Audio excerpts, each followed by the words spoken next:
Zaldico's former aide Orly Guteza retracts his corruption allegations against former Speaker Martin Romualdez.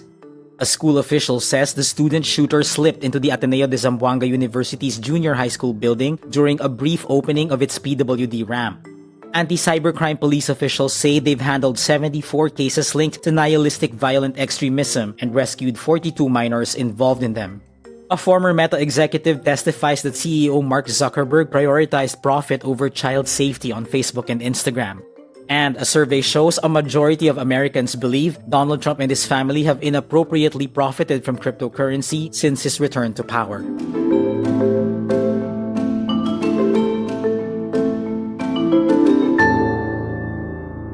Zaldico's former aide Orly Guteza retracts his corruption allegations against Martin Romualdez. This puts into question the Ombudsman's case against the former House Speaker. Guteza earlier implicated Romualdez in the public works corruption scandal. He said he delivered luggage filled with cash to Romualdez. He now claims he was forced by Senator Rodante Marcoleta and former Congressman Mike Defensor to link Romualdez to the kickback scheme. Guteza says he told Defensor he had no knowledge of the supposed cash deliveries, but that Defensor persuaded him to publicly state otherwise. Guteza is a crucial puzzle piece in the Ombudsman's case buildup against Romualdez. His testimony helped establish an alleged kickback scheme involving suitcases of cash allegedly delivered from Cos properties to Romualdez's properties. His recantation comes more than 2 weeks after 4 of the 18 so-called Maleta boys also recanted. Romualdez's lawyer says they will submit supplemental evidence to the Ombudsman. Inuulit ko, mariin po nating itinatanggi na kung anumang insinuation na may kinalalaman tayo dito sa pagbaligtad nito mga testigo. A lawyer for the Ateneo de Zamboanga University says the student involved in the August 18 school shooting took advantage of a PWD ramp that's usually closed to enter the junior high school building. School official and legal advisor Army J. Cresmundo reveals this during a Senate committee hearing. The campus has 2 main buildings, including the junior high school building, whose entrances all have security guards running standard search procedures on anyone who enters. Unfortunately, there is a ramp in that building, which is an access for those who may have a hard time climbing up the floors through the stairs. So sa mga ating mga estudyante na may kapansanan at sa mga nagdadala ng mabibigat na mga gamit. This ramp is usually closed and is opened only when a student with a disability is expected to arrive. That was the case on the morning of August 18. The shooter took advantage of the brief window the ramp was open and slipped into the junior high school building. At that time, the ramp was open because a student will pass through. And unfortunately, ito po yung ginawang access point para po makalusot po doon po sa security na meron in the building. Education Secretary Sonny Angara says teachers did not notice any troubling signs in the student. Authorities say he livestreamed the attack using a body-worn camera, sparking more calls for tighter limits on minors' access to social media. Police anti-cybercrime group officials say it has handled 74 cases linked to nihilistic violent extremism and rescued 42 minors in connection with these cases. This is revealed during a Senate hearing on the Zamboanga school shooting led by Senator Risa Ontiveros. Police Colonel Rich Montadina says 30 of the rescued minors were aged 15 and younger. Many were 12 to 15 years old.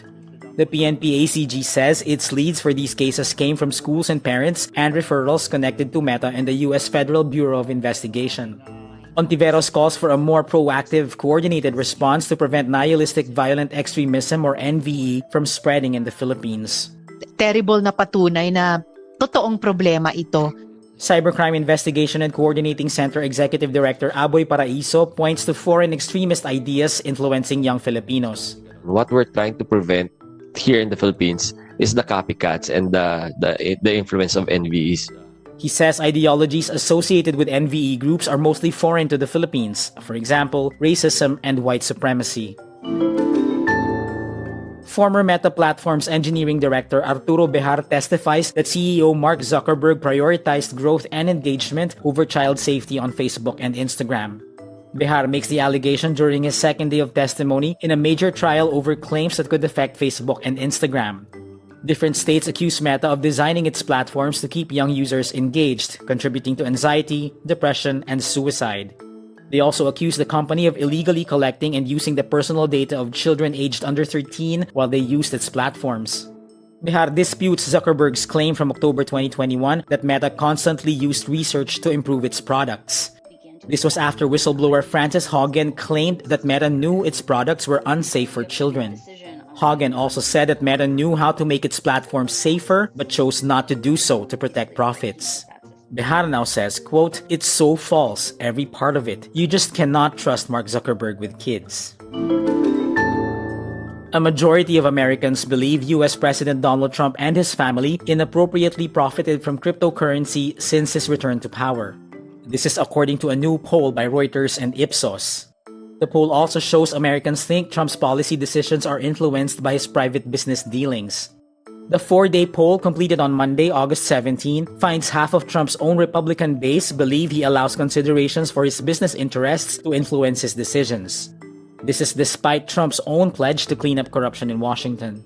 He earned more than $1.4 billion last year from his family's cryptocurrency ventures, including World Liberty Financial and the Trump meme coin. 63% of respondents say it is inappropriate for Trump and his family to have profited in that way, while 32% said it was appropriate. The rest, around 5%, did not answer the question. About 3 in 10 Republican respondents called the deals inappropriate, while 7 in 10 Republican respondents say they were appropriate.